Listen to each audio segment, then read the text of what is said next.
Tengo que agradecerle a mi mamá por haber sido arrestada en mi entrevista de trabajo. Cuando yo tenía 10 años, mi mamá se metió a los juegos del parque y empujó a un niño de un columpio después de que se metió en la fila y me quitó mi lugar. Luego lo agarró del brazo mientras él lloraba a mares y lo obligó a disculparse frente a todos. Y yo solo me quedé ahí, mirando. Pensé que era normal. Mi mamá siempre había sido muy involucrada, pero para la secundaria rápido entendí que las cosas que hacía eran un poco más extremas. Ese día, llegué a casa con un 8 en un proyecto de ciencias en el que ella me había ayudado.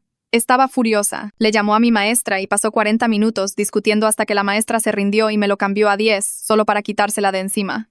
La prepa fue todavía peor. Editó por completo mi ensayo de admisión a la universidad, uno de mis maestros había dicho que ya estaba perfecto, y terminé quedando en lista de espera. Y no era solo la escuela. Cuando mi mamá descubrió que me gustaba un chico, encontró a sus papás en Facebook y les escribió para arreglar una cita. Obviamente se sacaron de onda y trataron de decirle que no muy amablemente. Pero ese fue un error. Verán, no era la palabra que más odiaba. Tronó los dedos, respiró profundo y enojada, y procedió a soltar un montón de insultos en el chat hasta que no tuvieron más opción que bloquearla solo para que parara. El chisme de la mamá loca de Sofía corrió por toda la escuela, y por el resto del año a la gente le daba miedo hasta hablarme, incluso a mis amigos. Pero ahora que me había graduado de la universidad y empezado a buscar trabajo como una adulta de verdad, pensé que tal vez se calmaría y me daría mi espacio. Estaba tan equivocada. Encontró mi currículum en mi laptop y lo cambió todo. Se echó flores a sí misma en la sección de referencias, añadió habilidades y experiencias que yo no tenía, e incluso cambió mi correo y mi teléfono por los suyos. Solo me di cuenta cuando una empresa le escribió a ella en lugar de a mí. Cuando la confronté, me dijo, solo lo estaba puliendo, mija. Pero algunas de las cosas que editó, de hecho, me hacían sonar como una persona terrible. La peor parte fue cuando empezó a acosar a los departamentos de recursos humanos de las empresas a las que aplicaba. Un reclutador me dijo en una entrevista telefónica que mi madre había llamado 2 veces esa semana. No conseguí una segunda entrevista. Espantó 2 oportunidades de pasantías de la misma manera. Llamando a los supervisores para dar seguimiento de mi parte. Enviando materiales adicionales que no pidieron. Básicamente, siendo tan encimosa y agresiva que asumieron que yo no podía funcionar de forma independiente. Le rogué que parara, pero me llamó malagradecida. Es que me da lástima que nadie te quiera, mija, me dijo. Pero después de eso se calmó y de hecho me dejó hacer las cosas por mi cuenta. Y finalmente conseguí una entrevista para el puesto de mis sueños. El sueldo era muy bueno, las prestaciones estaban increíbles y había muchas oportunidades de crecer. Decidí no contarle a mi mamá. La mañana de la entrevista le dije que iba a ver a una amiga para tomar un café y de ahí me fui directo al edificio de oficinas. La entrevista acababa de empezar e iba súper bien. Valeria, la directora de marketing, era divertida y muy profesional. Parece que encajarías perfecto en el equipo y en la empresa, estaba empezando a decir, cuando las puertas de su oficina se abrieron de golpe y mi mamá entró. Ni siquiera tocó. Simplemente se sentó en la silla vacía a mi lado y explicó que quería estar ahí para apoyarme y asegurarse de que me presentara adecuadamente. Se volteó hacia Valeria y sonrió dulcemente. Ustedes sigan, no me hagan caso. Como si no estuviera.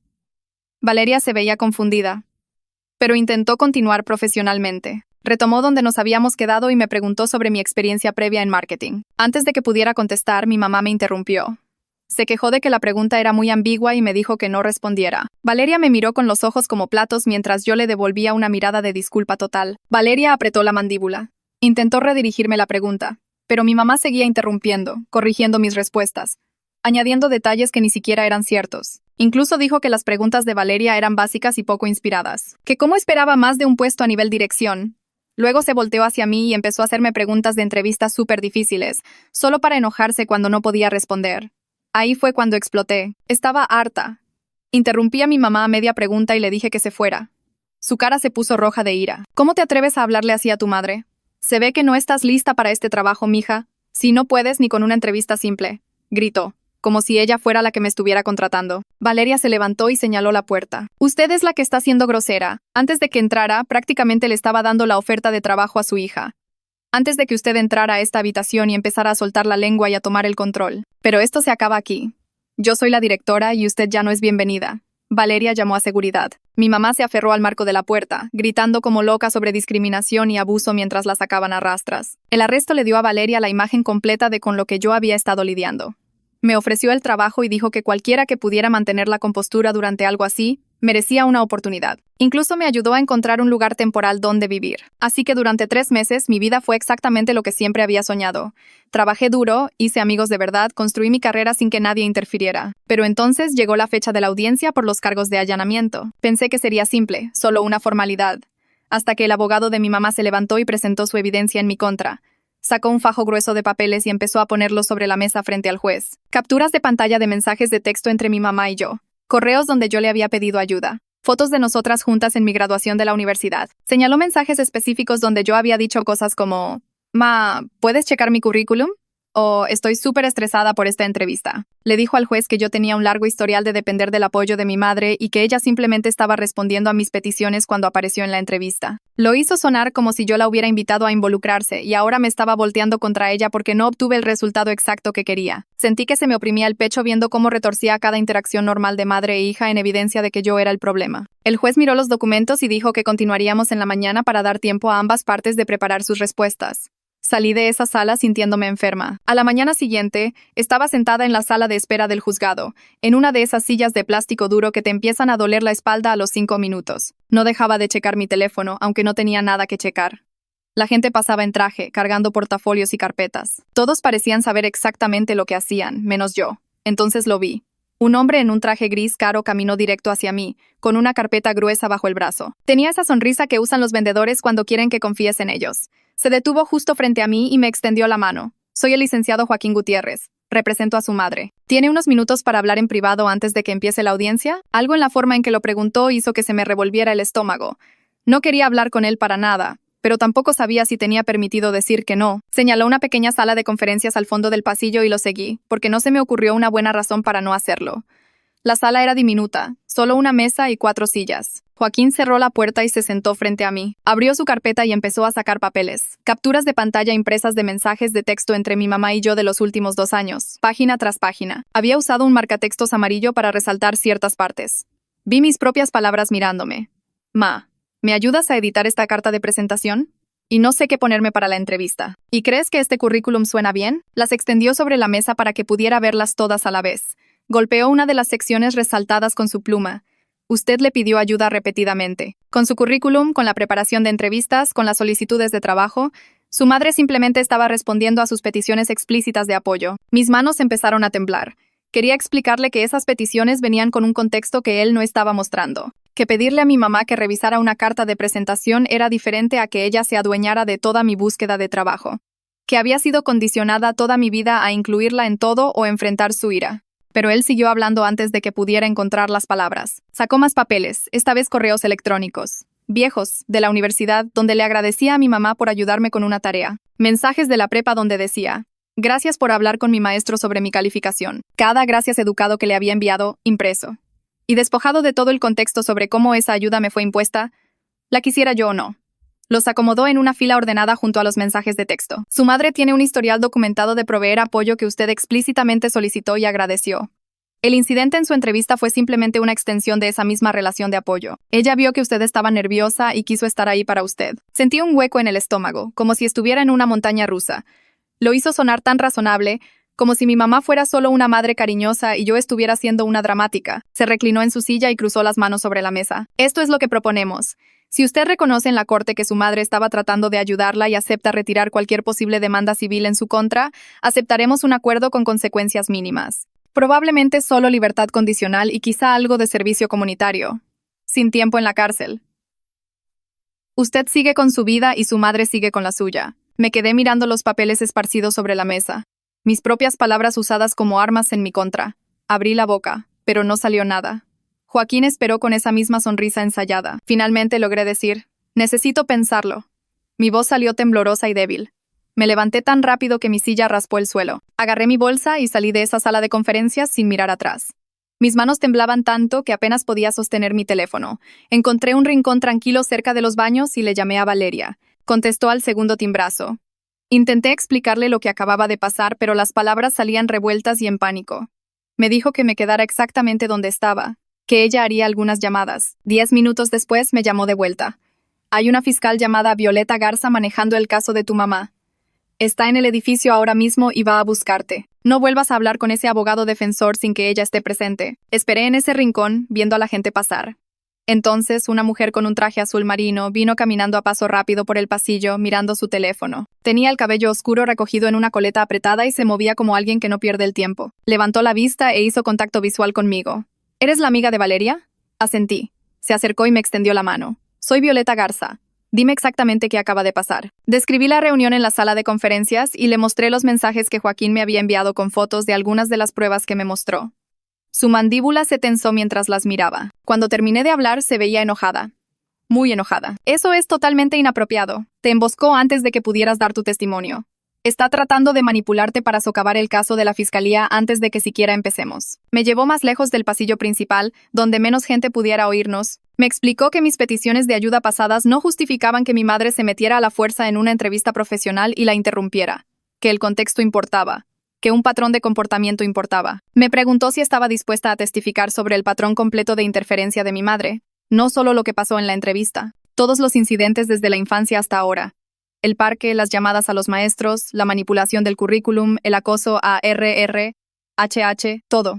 Me di cuenta de que esta era mi oportunidad de finalmente decir toda la verdad a alguien que tenía la autoridad para hacer algo al respecto. Alguien que de verdad podría creerme.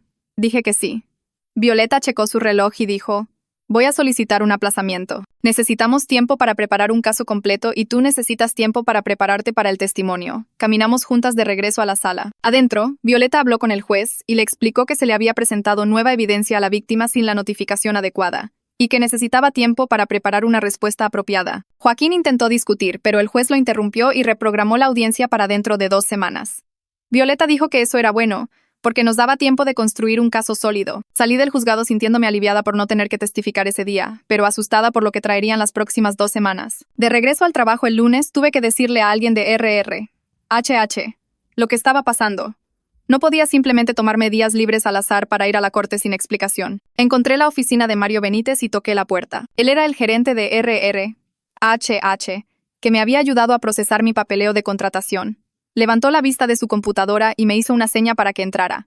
Me senté e intenté explicarle la situación sin llorar. Le conté sobre el incidente de la entrevista, el arresto, el caso en la corte, y que necesitaría tiempo libre para la audiencia reprogramada y posiblemente otras fechas. Me escuchó sin interrumpir y luego empezó a teclear notas en su computadora. Dijo: estoy documentando todo esto en caso de que su madre intente contactar a la empresa de nuevo. Vamos a establecer protocolos sobre cómo la recepción debe manejar cualquier llamada o visita de ella.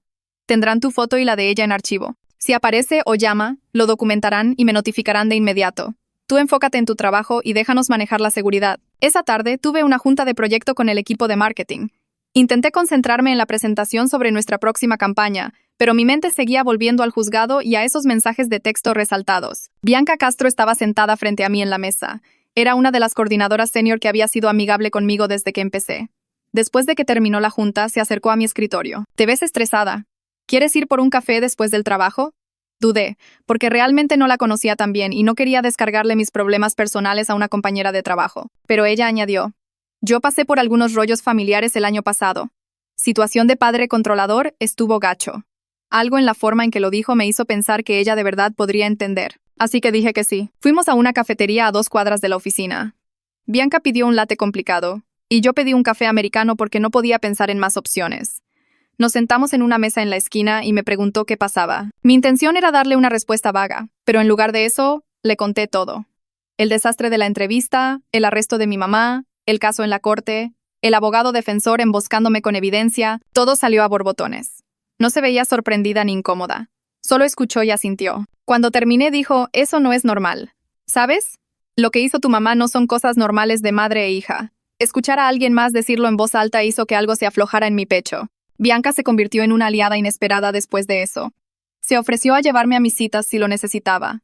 Dijo que me ayudaría a practicar lo que diría en la corte. No intentó arreglar todo ni me dio consejos sobre reconciliarme con mi mamá. Solo escuchó y validó que lo que pasó no estaba bien. Empezamos a tomar café regularmente. Me preguntaba en el trabajo cómo estaba. Se sentía raro tener a alguien apoyándome sin intentar tomar el control o hacerlo sobre ellos. 3 días después, Violeta me llamó al celular. Quería que fuera a su oficina para preparar mi testimonio. Dijo que necesitábamos repasar toda la historia de la interferencia de mi madre, desde incidentes de la infancia hasta la interrupción de la entrevista. De esa manera, podríamos establecer un patrón claro de violaciones de límites cada vez mayores, en lugar de hacerlo parecer como un solo incidente aislado. Pedí medio día libre en el trabajo y me reuní con ella en la oficina de la fiscalía en el centro. Tenía un bloc de notas legal listo y una grabadora para documentar todo lo que dijera. Me dijo que empezara por el principio y le contara cada incidente importante que pudiera recordar. Así que lo hice. En la oficina de Violeta a la mañana siguiente, me senté frente a su escritorio mientras ella me acercaba un bloc de notas. Me dijo que escribiera cada cosa importante que mi mamá había hecho, empezando desde lo más atrás que pudiera recordar. Tomé la pluma y me quedé mirando la página en blanco.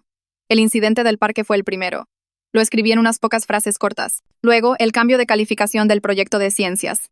El ensayo de la universidad que reescribió por completo.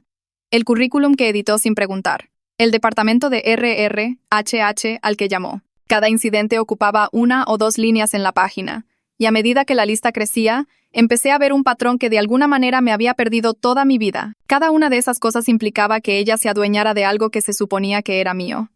Cada vez que intentaba hacer algo por mi cuenta, ella encontraba la manera de meterse. Seguí escribiendo hasta que llené 2 páginas completas, y cuando lo vi todo junto me sentí enferma.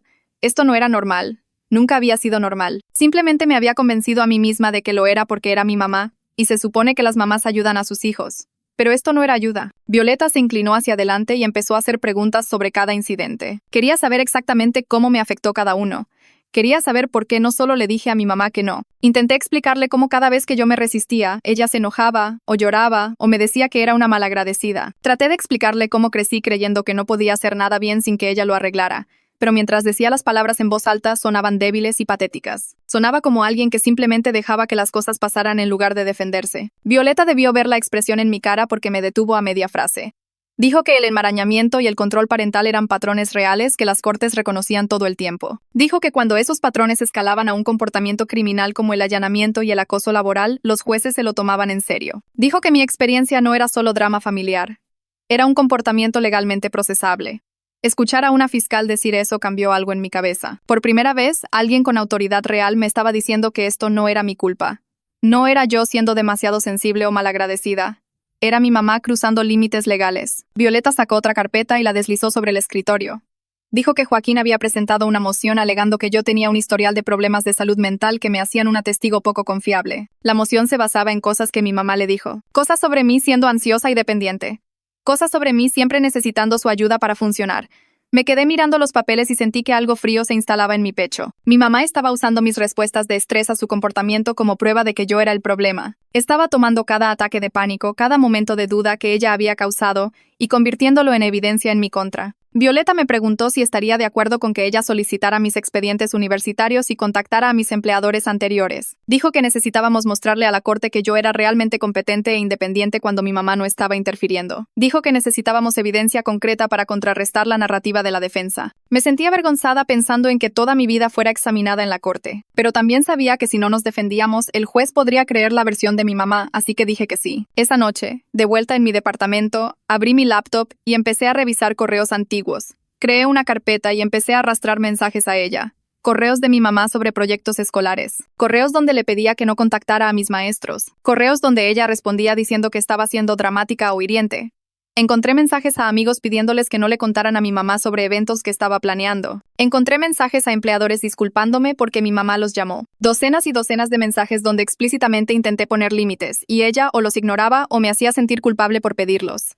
Cada correo que leía hacía que la violación se sintiera más grande. Le reenvié la carpeta entera a Violeta con una nota explicando lo que había encontrado. Luego seguí cavando. Abrí la configuración de mi cuenta de correo para checar algo que me había estado molestando. Fui a la sección de seguridad y miré el historial de inicio de sesión. Había inicios de sesión desde direcciones IP que no reconocía.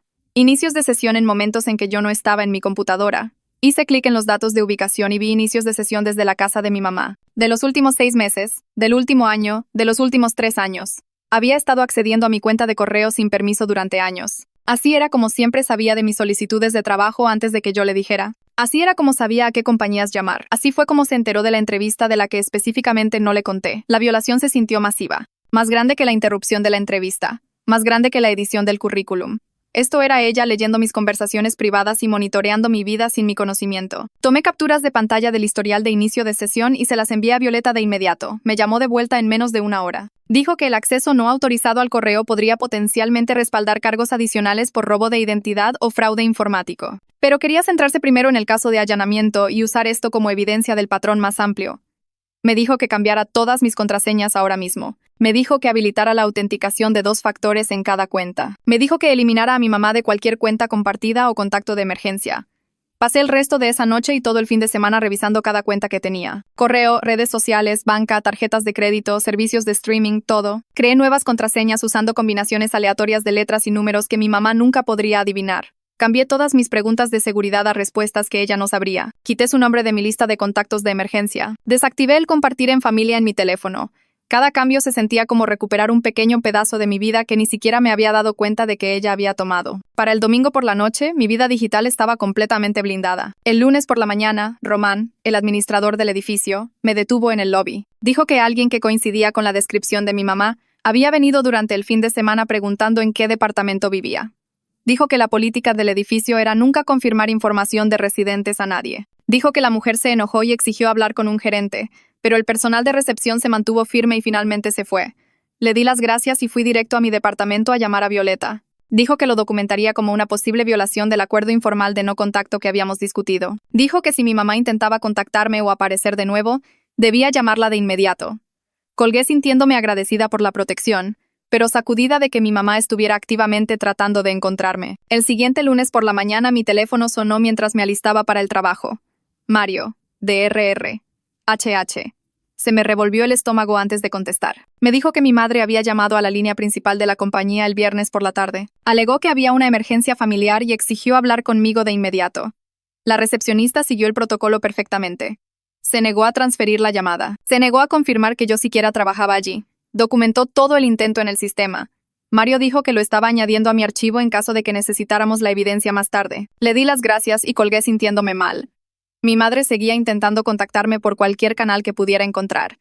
Le reenvié la información a Violeta de inmediato. Esa tarde, tuve mi primera cita con Elena Sánchez, la terapeuta que Violeta me recomendó. Su consultorio estaba en un edificio tranquilo en el centro, con sillas cómodas y luz suave. Elena tendría unos 50 años, con ojos amables y una forma de hablar tranquila que inmediatamente me hizo sentir a gusto. Me hizo preguntas básicas de antecedentes primero. Luego dijo que quería intentar algo. Me pidió que describiera mi relación con mi madre sin usar la palabra amor. Abrí la boca para responder y me di cuenta de que no tenía idea de qué decir. Me quedé sentada un minuto entero tratando de encontrar las palabras. Finalmente empecé a hablar de obligación, de sentirme responsable por su felicidad, del miedo constante a hacerla enojar, de lo agotador que era tratar de manejar sus emociones todo el tiempo, de la culpa que me seguía a todas partes. Elena tomó notas mientras yo hablaba, asintiendo ocasionalmente. Cuando terminé, levantó la vista y dijo que todo lo que describí era sobre las necesidades de mi madre, no las mías. Me preguntó qué obtenía yo de la relación. No pude pensar en una sola cosa. Elena me explicó algo llamado por enmarañamiento. Dijo que es cuando uno de los padres nunca desarrolla la habilidad de ver a su hijo como una persona separada. El padre trata al hijo como una extensión de sí mismo. Las necesidades, límites y sentimientos del hijo no se registran como reales o importantes. Es diferente de la interdependencia saludable, donde los miembros de la familia se apoyan mutuamente mientras respetan la autonomía individual. Mi madre nunca aprendió a hacer eso. Ella genuinamente creía que tenía el derecho de controlar cada aspecto de mi vida porque no podía distinguir dónde terminaba ella y dónde empezaba yo. Elena me dejó tarea: escribir cada vez esa semana que me sintiera responsable por los sentimientos o acciones de mi madre.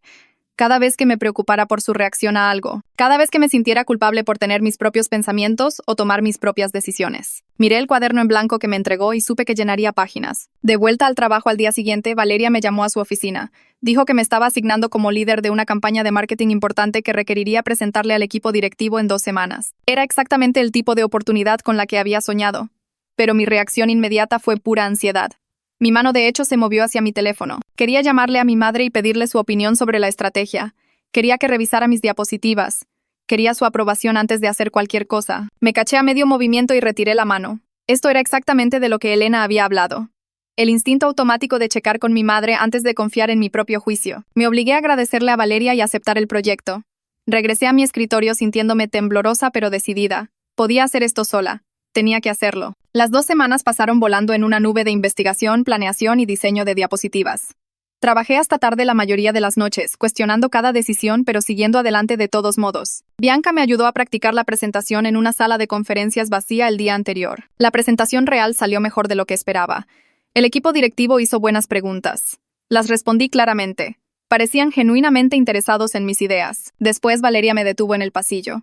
Dijo que estaba realmente impresionada con mi pensamiento estratégico y mi comunicación clara. Dijo que había hecho un excelente trabajo. El elogio se sintió raro e incómodo. Inmediatamente empecé a desviarlo. Dije que no era nada especial. Dije que probablemente podría haberlo hecho mejor en las proyecciones de presupuesto. Dije que tuve suerte con los tiempos. Valeria me miró de forma extraña, pero no insistió. Más tarde esa semana, Bianca y yo estábamos almorzando en el comedor cuando ella sacó el tema. Dijo que notó que parecía incómoda cada vez que alguien elogiaba mi trabajo. Señaló que desviaba cada comentario positivo. Dijo que me disculpaba constantemente, incluso cuando no había hecho nada malo. Me preguntó si me daba cuenta de que hacía eso. Sentí que se me calentaba la cara. Puse alguna excusa sobre solo ser modesta. Bianca negó con la cabeza. Dijo que hay una diferencia entre ser modesta y negarse a reconocer tu propia competencia. Me retó a aceptar un cumplido esa semana sin minimizarlo o cambiar el tema. Solo decir gracias y callarme. Sonaba imposible, pero acepté intentarlo. En mi siguiente sesión de terapia, Elena y yo hablamos sobre la próxima audiencia. Admití que estaba aterrada de testificar contra mi madre. Sentía que hacerlo me convertía en una mala hija, como si la estuviera traicionando. Como si debiera simplemente retirar los cargos e intentar arreglar las cosas en privado. Elena me dejó hablar un rato. Luego hizo una pregunta simple. ¿Qué clase de madre pone a su hija en una posición donde tiene que testificar en una corte criminal sobre su comportamiento? Me detuve a media frase. Nunca lo había pensado de esa manera. Había estado tan enfocada en mi culpa por testificar que nunca consideré la responsabilidad de mi madre por crear la situación en primer lugar. Ella fue la que se metió a la fuerza en mi entrevista. Ella fue la que se negó a irse cuando se lo pidieron. Ella fue la que fue arrestada. Nada de eso fue mi culpa. Elena dijo que necesitaba dejar de asumir la responsabilidad por las decisiones de mi madre y sus consecuencias. La tarde siguiente, Violeta llamó con una actualización. Joaquín estaba amenazando con contrademandarnos a mí y a Valeria por difamación. Afirmaba que conspiramos para dañar la reputación de mi madre al hacer que la arrestaran. Mi corazón empezó a acelerarse. Inmediatamente entré en pánico por arrastrar a Valeria a mi desastre familiar. Había sido tan amable y comprensiva. Ahora podría tener que pagar honorarios legales por mi culpa. Podría costarle dinero. Podría dañar su reputación. Violeta dijo que era solo una táctica de intimidación sin mérito legal. Dijo que Joaquín estaba tratando de asustarme para que me echara para atrás. Pero no podía dejar de pensar en que Valeria fuera arrastrada a la corte porque trató de ayudarme. Le envié a Valeria un correo frenético de disculpa tan pronto como colgué con Violeta. Le dije que lamentaba muchísimo haberla arrastrado a esto. Le dije que entendería si quería distanciarse del caso. Le dije que pagaría sus honorarios legales si se llegaba a eso. Respondió en menos de una hora. Su correo fue directo y al grano. Dijo que tenía excelentes abogados. Dijo que este era exactamente el tipo de amenaza infundada que esperaba de alguien como el abogado de mi madre. Dijo que debía concentrarme en mi propio caso en lugar de tratar de protegerla de las consecuencias de su propia decisión de ayudarme. Dijo que ella tomó esa decisión sabiendo perfectamente lo que podría pasar. Su negativa a dejarme tomar responsabilidad por las acciones de mi madre fue tanto tranquilizadora como desorientadora. Leí el correo 3 veces, tratando de aceptar que no estaba enojada conmigo. La semana antes de la audiencia, Violeta me reenvió una nueva oferta de acuerdo de Joaquín. Mi madre se declararía culpable de allanamiento. Aceptaría libertad condicional y terapia obligatoria, pero yo tenía que aceptar por escrito no buscar una orden de restricción ni ninguna demanda civil en su contra. Violeta dijo que la decisión era completamente mía, pero me aconsejó que pensara cuidadosamente a qué estaba renunciando. El mandato de terapia sonaba bien, pero no había mecanismos de cumplimiento. Ninguna forma de asegurarse de que mi madre realmente fuera o se lo tomara en serio. Y renunciar a mi derecho a una orden de restricción podría dejarme vulnerable a futuro acoso. ¿Qué impediría que mi madre apareciera en mi departamento o lugar de trabajo nuevamente una vez que terminara la libertad condicional? Violeta dijo que debía tomarme unos días para pensar en lo que realmente necesitaba para sentirme segura, no solo en lo que sonaba razonable en papel. Al día siguiente, Violeta me conectó con Carla Navarro, la asesora de víctimas de la corte asignada a mi caso. Nos reunimos en una pequeña oficina en el juzgado que olía a café viejo y productos de limpieza. Carla tenía una pila de papeles frente a ella y una forma tranquila de explicar las cosas que me hizo sentir menos en pánico por todo el proceso. Me explicó lo que pasaría en la audiencia, quién estaría allí, qué preguntas podría hacer el juez. Luego sacó la oferta de acuerdo que Joaquín había enviado y la revisó línea por línea conmigo. Me preguntó qué haría realmente cada parte para protegerme en la vida real, no solo lo que decía en el papel. La libertad condicional sonaba bien, pero no había forma de asegurarse de que mi madre realmente la cumpliera. La terapia no tenía un sistema de verificación para ver si iba o se lo tomaba en serio. Y renunciar a mi derecho a pedir una orden de restricción más tarde se sentía como atarme las manos si ella comenzaba a molestarme nuevamente después de que terminara la libertad condicional. Carla me preguntó qué necesitaba por realmente para sentirme segura, y me di cuenta de que nadie me había hecho esa pregunta antes. Todos me decían que era justo o razonable, pero nadie me preguntó qué me dejaría dormir por la noche sin preocuparme de que mi madre apareciera en mi departamento o trabajo. Empecé a pensar en voz alta sobre cómo se vería la protección real. Una orden de no contacto que cubriera mi lugar de trabajo, para que no pudiera llamar o visitar. Terapia requerida para mi madre con informes enviados a la corte. para que alguien estuviera verificando si realmente estaba trabajando en sus problemas. La capacidad de obtener una orden de restricción si rompía las reglas, sin tener que empezar todo el proceso legal desde cero. Carla anotó todo y me ayudó a organizar mis pensamientos en puntos claros que podía darle a Violeta. Me explicó que tenía derecho a pedir estas cosas, que querer protección no me convertía en una mala hija, que el trabajo de la corte era mantener a la gente segura, no solo castigarla. Al final de la reunión tenía una lista de requisitos específicos escritos con mi propia letra que se sentían sólidos y reales, en lugar de vagas esperanzas de que mi madre cambiara. Violeta le llamó a Joaquín esa tarde con mis contrarrequisitos. Puso la llamada en altavoz para que yo pudiera escuchar su respuesta. Él se quedó callado por un minuto después de que ella terminó de leer mi lista. Luego dijo que mi madre no aceptaría una orden de no contacto porque era demasiado dura para una relación madre-hija. Dijo que dañaría nuestro vínculo y preveniría la sanación natural. Sentí esa culpa familiar empezar a aparecer. La respuesta automática de que estaba siendo demasiado mala, pidiendo demasiado. Pero luego pensé en lo que Carla había dicho sobre mi derecho a sentirme segura. Le dije a Violeta que le dijera que su respuesta era exactamente la razón por la que necesitaba la protección. Si mi madre todavía pensaba que tenía derecho a contactarme cuando quisiera, si todavía veía los límites como un daño en lugar de respeto básico, entonces no había aprendido nada. Todavía creía que podía hacer lo que quisiera y yo tenía que aceptarlo porque somos familia. Violeta repitió mis palabras a Joaquín casi exactamente, y pude oírlo frustrarse al otro lado. Dijo que hablaría con su clienta y nos contactaría. 3 días antes de la audiencia, llegué a casa del trabajo y encontré un sobre grueso esperándome con Román. El remitente era mi antiguo departamento, el que compartía con mi madre antes de que todo esto comenzara. Mis manos temblaban al abrirlo. Adentro había una carta escrita a mano en el papel de notas floreado que mi madre siempre usaba. 3 páginas por ambos lados con su cuidadosa letra cursiva. Empezaba con una disculpa por llegar demasiado lejos en la entrevista, diciendo que se dejó llevar tratando de ayudarme a tener éxito. Pero para el segundo párrafo ya estaba hablando de lo herida que se sentía de que yo la hubiera hecho arrestar, de cómo había puesto a Valeria y a todos los demás en su contra, de lo malagradecida que era después de todo lo que ella había sacrificado por mí. La tercera página volvía a las súplicas, diciendo que deberíamos arreglar esto como familia en lugar de dejar que extraños en la corte decidieran nuestra relación. Dijo que me amaba y que solo quería a su hija de vuelta. Leerla me oprimió el pecho y me hizo arder los ojos. Una parte de mí quería llamarla en ese mismo momento y decirle que estaba bien, que podíamos arreglarlo. La otra parte reconoció cada truco de manipulación del que Elena me había advertido en terapia. Llevé la carta a mi sesión con Elena al día siguiente. La leyó cuidadosamente. Luego señaló cómo mi madre no asumía casi ninguna responsabilidad real por sus acciones. La disculpa era vaga e inmediatamente seguida de culparme a mí por las consecuencias. Centró sus propios sentimientos heridos en lugar de reconocer el daño que había causado. Enmarcó mi establecimiento de límites como una traición a la familia en lugar de una respuesta razonable a su comportamiento. Elena dijo que la carta era de hecho la evidencia perfecta de por qué necesitaba la protección que estaba pidiendo, porque demostraba que mi madre todavía no entendía lo que había hecho mal. Luego Elena me dio una tarea que me puso nerviosa. Quería que escribiera una carta de respuesta que nunca enviaría, solo para practicar decir lo que realmente pensaba sin preocuparme por manejar la reacción de mi madre. Acepté, pero me sentí rara al respecto. Esa noche me senté en la mesa de mi cocina con un cuaderno en blanco tratando de escribir la carta. Cada frase que empezaba se sentía demasiado mala. Así que la tachaba y lo intentaba de nuevo, más suave. Seguí editándome a mí misma para sonar menos enojada, más comprensiva, automáticamente tratando de hacer que mi madre se sintiera mejor, aunque nunca leería esto. Después de 1 hora tenía media página de nada diluida que no decía nada real.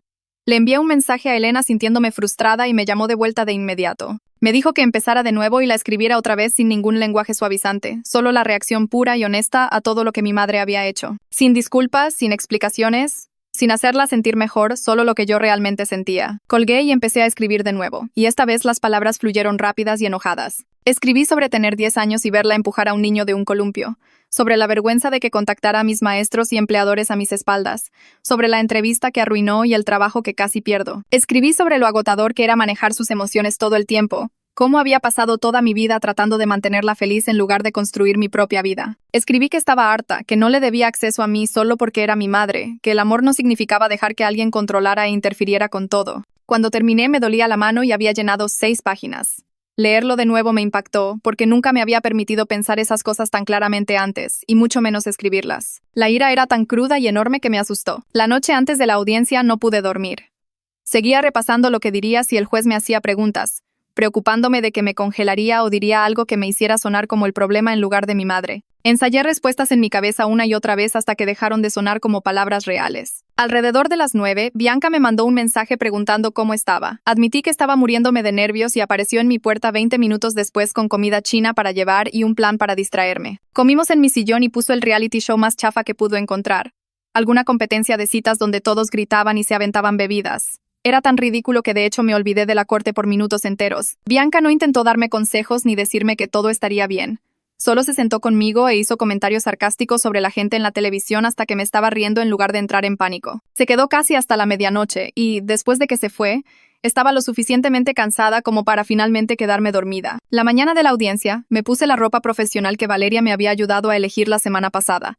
Pantalones azul marino y una camisa blanca que me hacían ver competente y arreglada. Me encontré con Violeta afuera del juzgado a las 8:30. Llevaba una carpeta de cuero y se veía completamente tranquila, lo que ayudó a calmar mis nervios un poco. Nos sentamos en una banca en el pasillo y ella revisó los puntos clave de mi testimonio una vez más. Me recordó que yo no estaba en juicio, que el comportamiento de mi madre era lo que el juez estaría mirando, no mi reacción a él. Dijo que respondiera las preguntas directa y honestamente, que me tomara mi tiempo si necesitaba pensar y que recordara que todo lo que estaba pidiendo era protección razonable que cualquiera necesitaría en esta situación. Su confianza me hizo sentir que tal vez sí podría hacer esto. Dentro de la sala vi a mi madre por primera vez desde que seguridad la sacó a rastras de la oficina de Valeria. Estaba sentada en una mesa con Joaquín y se veía más pequeña de lo que recordaba, más vieja también, con nuevas arrugas alrededor de sus ojos. Me vio entrar y toda su cara cambió, volviéndose suave y suplicante.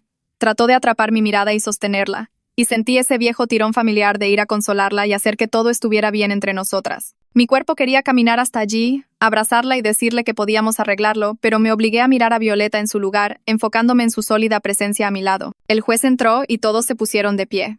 Era un hombre mayor con cabello gris y lentes para leer, y parecía cansado, como si ya hubiera pasado por una docena de casos esa mañana. Declaró abierta la sesión y preguntó si ambas partes estaban listas para proceder. Antes de que Violeta pudiera responder, Joaquín se levantó y solicitó un receso para discutir una posible resolución. Podía ver a mi madre susurrándole urgentemente, su mano agarrando su brazo. Seguía lanzándome miradas desesperadas, como si tratara de enviarme un mensaje que se suponía que debía entender. El juez asintió y decretó un receso de 15 minutos. Todos se pusieron de pie mientras él salía por la puerta lateral. Joaquín caminó inmediatamente hacia donde Violeta y yo estábamos sentadas. Tenía un bloc de notas legal cubierto de notas escritas a mano. Preguntó si podíamos hablar en privado sobre una oferta revisada. Violeta me miró primero, verificando si estaba de acuerdo, lo cual me sorprendió porque nadie solía preguntar qué quería yo. Lo seguimos a una pequeña sala de conferencias al final del pasillo. La sala tenía una mesa, 4 sillas y olía a café viejo. Joaquín se sentó frente a nosotras y hojeó sus notas. Dijo que su clienta estaba dispuesta a declararse culpable del cargo de allanamiento.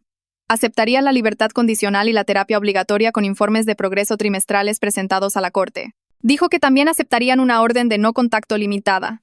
La comunicación escrita se permitiría solo a través de los abogados, pero no habría contacto en persona ni llamadas telefónicas. Me miró mientras explicaba los términos, probablemente tratando de ver si lo aceptaría. Violeta no dijo nada al principio. Se volteó hacia mí y me preguntó qué pensaba de la oferta. Era la primera vez en toda mi vida que alguien con autoridad me preguntaba qué quería yo por realmente, en lugar de solo decirme que debía aceptar. Sentí un nudo en la garganta. Miré mis manos por un segundo para pensar. Le dije a Violeta que quería que la orden de no contacto incluyera protección laboral. Cualquier intento de contactar a mi oficina debería documentarse como una violación. También quería que cualquier comunicación escrita fuera aprobada primero por el terapeuta de mi madre. El terapeuta necesitaba confirmar que el contenido era apropiado y respetaba los límites antes de que pudiera enviarse. La expresión de Joaquín cambió. Dijo que eso era demasiado restrictivo y que mi madre tenía derecho a comunicarse con su hija. Violeta empezó a responder, pero el juez pasó por la puerta abierta. Debió escuchar la voz elevada de Joaquín porque se detuvo y miró hacia adentro. Preguntó si había algún problema para llegar a un acuerdo. Joaquín dijo que solo estábamos afinando algunos detalles. El juez entró en el umbral de la puerta. Dijo que si no podían llegar a un acuerdo en los próximos 10 minutos, procederíamos al testimonio. El patrón completo de comportamiento se convertiría en parte del registro público. Miró directamente al abogado de mi madre cuando lo dijo. Luego continuó por el pasillo hacia su despacho. La cara de Joaquín se puso pálida. Se disculpó y regresó a la sala donde mi madre esperaba. A través de la ventana de la puerta, pude verlos teniendo una intensa conversación en susurros. Mi madre seguía negando con la cabeza y gesticulando con las manos. Parecía en pánico. Su cara estaba roja y seguía mirando hacia nuestra sala de conferencias. Joaquín estaba inclinado cerca y hablando rápido, probablemente explicando lo que dijo el juez sobre el testimonio. Después de unos 5 minutos, ambos regresaron. Mi madre no me miraba directamente. Joaquín dijo que su clienta aceptaba todos los términos. protección laboral y aprobación del terapeuta para cualquier comunicación. Violeta le pidió que lo confirmara para el registro. Él asintió y dijo que sí. Aceptaban los términos completos tal como se declararon. Regresamos a la sala. El juez volvió y preguntó si se había llegado a un acuerdo. Joaquín se puso de pie y describió los términos para el registro. Declaración de culpabilidad por allanamiento criminal. 12 meses de libertad condicional. Terapia obligatoria con un terapeuta licenciado especializado en problemas de límites. Informes de progreso trimestrales presentados a la Corte. Orden de no contacto que incluía no contacto en el lugar de trabajo, no reuniones en persona, no llamadas telefónicas. Comunicación escrita solo a través de abogados y solo después de la aprobación del terapeuta confirmando el contenido apropiado. El juez le preguntó a mi madre si entendía y aceptaba estos términos. Ella dijo sí en voz baja. Le preguntó si alguien la forzó u obligó a este acuerdo. Dijo que no. El juez aceptó la declaración y emitió una orden formal. Explicó que cualquier violación resultaría en consecuencias inmediatas, incluido posible tiempo en la cárcel. Dijo que la orden entraba en vigor inmediatamente al salir de la sala. Las manos de mi madre temblaban mientras firmaba el papeleo. Yo firmé mi copia con la pluma de Violeta. Todo el asunto tomó tal vez 10 minutos. Luego, se acabó. Salimos al pasillo. Me sentía extraña, como si mi cuerpo se estuviera moviendo, pero mi cerebro estuviera en otro lugar. Mi madre estaba a unos pasos detrás de nosotros con Joaquín. Escuché sus pasos acercándose. Gritó mi nombre. Violeta inmediatamente se puso entre nosotras. Le recordó a mi madre que la orden de no contacto entraba en vigor de inmediato. Cualquier intento de acercarse a mí era una violación. La cara de mi madre se descompuso. Sus ojos se llenaron de lágrimas. Dijo que solo quería decirme que me amaba. Su voz se quebró en la última palabra. La culpa me golpeó tan fuerte que casi no podía respirar. Esto era exactamente lo que Elena me había advertido. El llanto, la voz quebrada, la afirmación de que solo quería expresar amor. Pero era manipulación. Yo lo sabía. Elena lo había explicado en nuestra última sesión. Mi madre no estaba llorando porque sintiera lástima por lo que hizo. Estaba llorando porque perdió el control. Aún así, verla llorar me dolía el pecho. Carla apareció a mi lado. Debió haber estado esperando en el pasillo. Me tocó suavemente el codo y me guió hacia una salida lateral. Mi madre volvió a gritar mi nombre. Carla siguió caminando y yo la seguí. Pasamos por una puerta que decía solo personal y bajamos por una escalera trasera. Mis piernas se sentían débiles. Salimos al estacionamiento detrás del juzgado. El aire fresco me golpeó la cara. Todo lo que había estado conteniendo durante la audiencia de repente salió a borbotones. Empecé a llorar tan fuerte que no podía recuperar el aliento. Carla no intentó detenerme ni decirme que estaba bien. Solo se quedó allí mientras yo me desmoronaba. Después de unos minutos me pasó unos pañuelos de su bolsa. Esperó hasta que mi respiración se calmó. Luego dijo: tener límites no te convierte en una mala persona, incluso cuando alguien llora por esos límites. Incluso cuando ese alguien es tu madre. El alivio y la culpa luchaban entre sí en mi pecho. Me sentía libre y terrible al mismo tiempo. Carla se quedó conmigo hasta que pude respirar normalmente de nuevo. Me preguntó si tenía cómo irme a casa. Asentí y señalé mi auto al otro lado del estacionamiento. Me acompañó hasta él y esperó hasta que entré y encendí el motor. Conduje de regreso a mi departamento y me senté en el sillón durante 2 horas mirando a la nada. Al día siguiente fui a trabajar. Me sentía agotada, pero también más ligera de alguna manera. Mario me llamó a su oficina a media mañana. Tenía copias impresas de la orden de no contacto. Dijo que ya había actualizado los protocolos de recepción. A cualquiera que coincidiera con la descripción de mi madre no se le permitiría pasar del lobby. Cualquier llamada telefónica de ella no sería transferida. Cada intento sería documentado y reportado de inmediato. Me preguntó si quería que informara al equipo de seguridad. Dije que sí. Tener sistemas concretos para protegerme me hizo sentir más segura de lo que me había sentido en meses. Saber que había procedimientos reales y gente vigilando las violaciones era enorme. Valeria pasó por mi escritorio después del almuerzo. Preguntó cómo había ido la audiencia. Le di el resumen básico.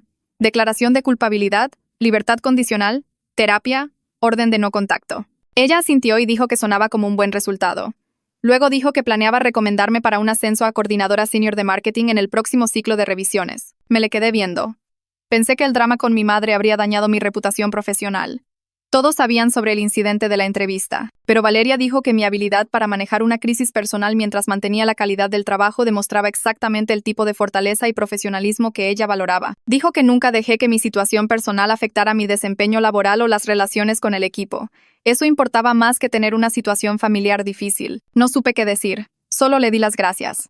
Después de que se fue, me senté en mi escritorio sintiéndome aturdida. Tenía mi cita de terapia con Elena esa noche.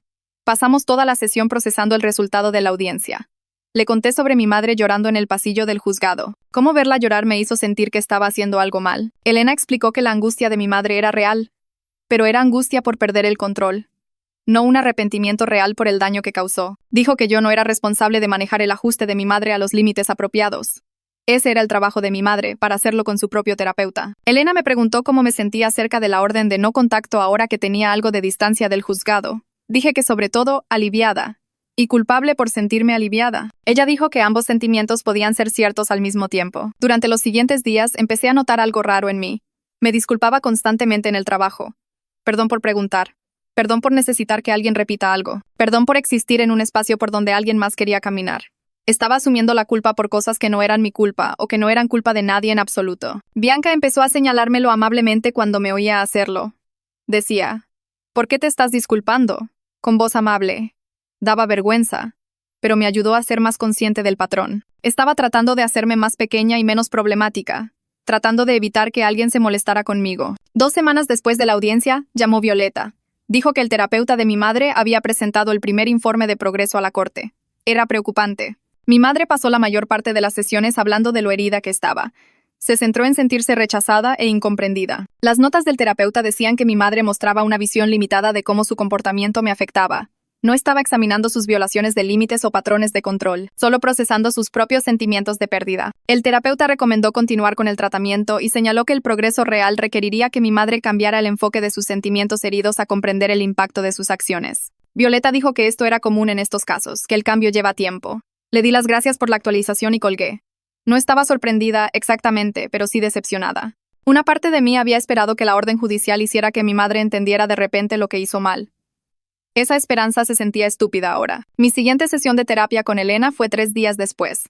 Me senté en su sofá y le conté sobre el informe de progreso. Escuchó sin interrumpir. Cuando terminé, me preguntó qué esperaba escuchar de ese informe. Dije que quería que mi madre entendiera lo que hizo mal. Elena asintió y escribió algo en sus notas. Me preguntó si creía que mi madre llegaría a entenderlo por completo alguna vez. Hice una pausa, porque nunca había considerado realmente que tal vez no lo haría. Elena explicó que algunas personas nunca desarrollan ese nivel de autoconciencia. Dijo que podía pasarme años esperando a que mi madre cambiara, o podía concentrarme en mantener mis límites, independientemente de si ella alguna vez lo entendía o no. Eso se sintió diferente de alguna manera, como un permiso para dejar de esperar. Me dio una nueva tarea para la semana. Cada vez que me sorprendiera a mí misma esperando que mi madre cambiara, debía redirigir esa energía hacia algo que sí pudiera controlar. Mis propios límites, mis propias respuestas, mis propias decisiones de vida. Sonaba simple, pero se sentía enorme. En el trabajo, la semana siguiente, la campaña que había estado manejando durante 3 meses finalmente se lanzó. Había estado rastreando las métricas obsesivamente desde el día del lanzamiento. Los números de interacción eran más altos que nuestras proyecciones iniciales. La tasa de conversión superó nuestro objetivo en casi un 20%. Valeria convocó a una reunión de equipo para revisar los resultados. Mostró los datos en la pantalla de la sala de conferencias y repasó cada métrica. Luego se volteó hacia mí y dijo que mi planificación estratégica hizo esto posible. Mencionó específicamente mi investigación de mercado y la segmentación de audiencia. Todo el equipo aplaudió. Sentí que se me calentaba la cara, pero no lo desvié ni lo minimicé. Solo dije gracias. Después de la reunión, Valeria me detuvo en el pasillo. Dijo que el equipo ejecutivo estaba impresionado. Había demostrado que podía liderar proyectos importantes de forma independiente. Por primera vez, me sentí orgullosa de algo que era completamente mío. Sin interferencias, sin opiniones que no pedí. Solo mi trabajo. 2 días después, Bianca pasó por mi escritorio durante el almuerzo. Me preguntó si quería unirme a ella y a algunos amigos para una excursión de senderismo ese fin de semana. Dudé. La idea de conocer gente nueva me apretaba el estómago. ¿Y si preguntaban por mi familia? ¿Y si alguien sabía sobre el caso judicial? Bianca debió ver mi cara porque dijo que sería algo tranquilo. Solo un sendero fácil y almuerzo después. Acepté antes de poder convencerme de lo contrario. El sábado por la mañana me encontré con Bianca y 4 de sus amigos en el inicio del sendero. Todos eran amigables y normales. Empezamos a caminar y la gente platicaba sobre el trabajo y las series que estaban viendo. Como 1 hora después, alguien preguntó si mis padres vivían cerca. Se me oprimió el pecho, pero logré decir, no estamos en contacto en este momento. La mujer solo asintió y dijo, eso debe ser difícil a veces. Luego, alguien más empezó a hablar de un restaurante que probaron la semana pasada. Eso fue todo. Sin preguntas, sin juicios. Solo una respuesta normal a un límite normal. La caminata en sí fue realmente divertida. El sendero serpenteaba entre los árboles y se abría a vistas del valle. Paramos en la cima para comer sándwiches y tomar fotos. Me di cuenta de que había estado evitando situaciones como esta durante años. Siempre tuve miedo de que mi madre de alguna manera se enterara y apareciera, o que me avergonzara frente a gente nueva, o que alguien preguntara por ella y tuviera que explicar todo el desastre. Pero estas personas solo me conocían como era ahora. No sabían sobre el incidente del parque, ni el ensayo de la universidad, ni el desastre de la entrevista. Podía simplemente ser yo misma sin cargar con toda esa historia. Se sentía como probarme una versión diferente de mi vida. La semana siguiente, Román tocó la puerta de mi departamento una noche. Dijo que mi arreglo de vivienda temporal terminaba en 6 semanas. Necesitaba decidir si quería renovar o encontrar algo más. Hace 6 meses, esa conversación me habría enviado a una espiral de pánico. Habría llamado a mi madre de inmediato. Habría dejado que ella se hiciera cargo de la búsqueda del departamento. Habría dejado que ella tomara todas las decisiones porque no confiaba en mí misma. Pero ahora sentí algo diferente. Emoción, tal vez. La idea de elegir mi propio lugar sin la opinión de nadie, de hecho, sonaba bien. Le dije a Román que empezaría a buscar un nuevo departamento. Dijo que le avisara si necesitaba alguna recomendación de colonias. Empecé a buscar departamento ese fin de semana. Hice una lista de lo que necesitaba. Una recámara dentro de mi presupuesto, cerca del trabajo, colonia segura. Revisé anuncios en línea y agendé visitas. El primer lugar era demasiado caro. El segundo tenía un olor raro. El tercero era perfecto. Pequeño, de una recámara, con ventanas grandes y cocina remodelada. El edificio tenía entrada segura y estacionamiento. Llené la solicitud yo misma.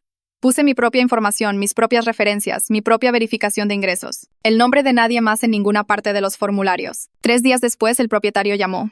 Estaba aprobada.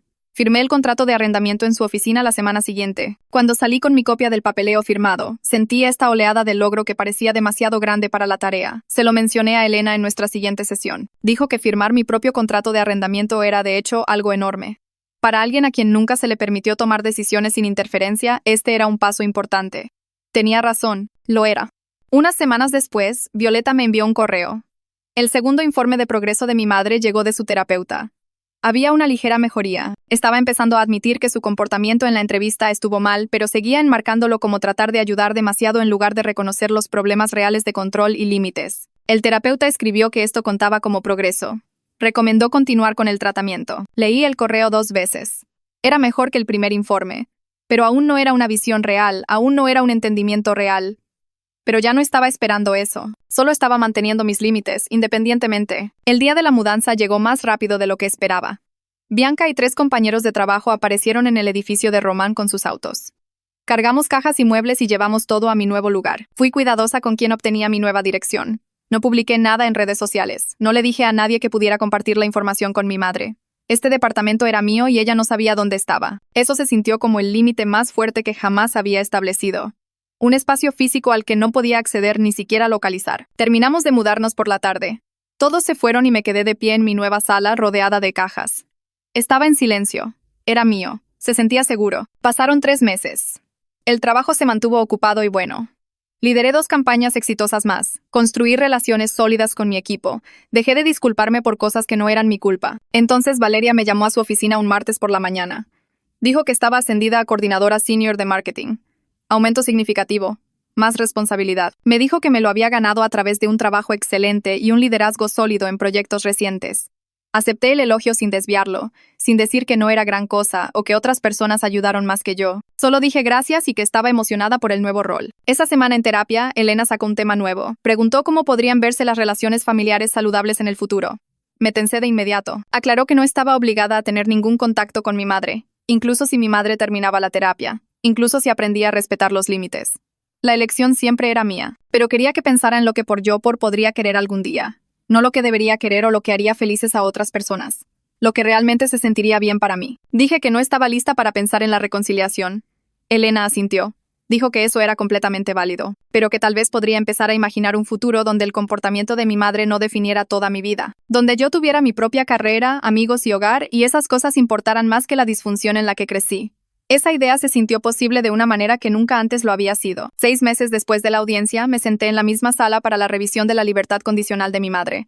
El juez revisó su expediente y señaló que había seguido todos los requisitos de la orden de no contacto. Ni intentos de visita, ni llamadas telefónicas, ni mensajes a través de otras personas. Su terapeuta presentó un informe escrito que el juez leyó en resumen. Mi madre estaba asistiendo a sesiones semanales sin faltar a las citas. Estaba empezando a entender que su comportamiento en la entrevista cruzó los límites. Pero el informe también decía que todavía le costaba ver el patrón completo de control a lo largo de mi vida. Podía admitir que la entrevista estuvo mal, pero no podía conectarlo con todo lo demás que había hecho. El terapeuta recomendó continuar con el tratamiento porque la comprensión se estaba desarrollando, pero cambiar el comportamiento real llevaría más tiempo.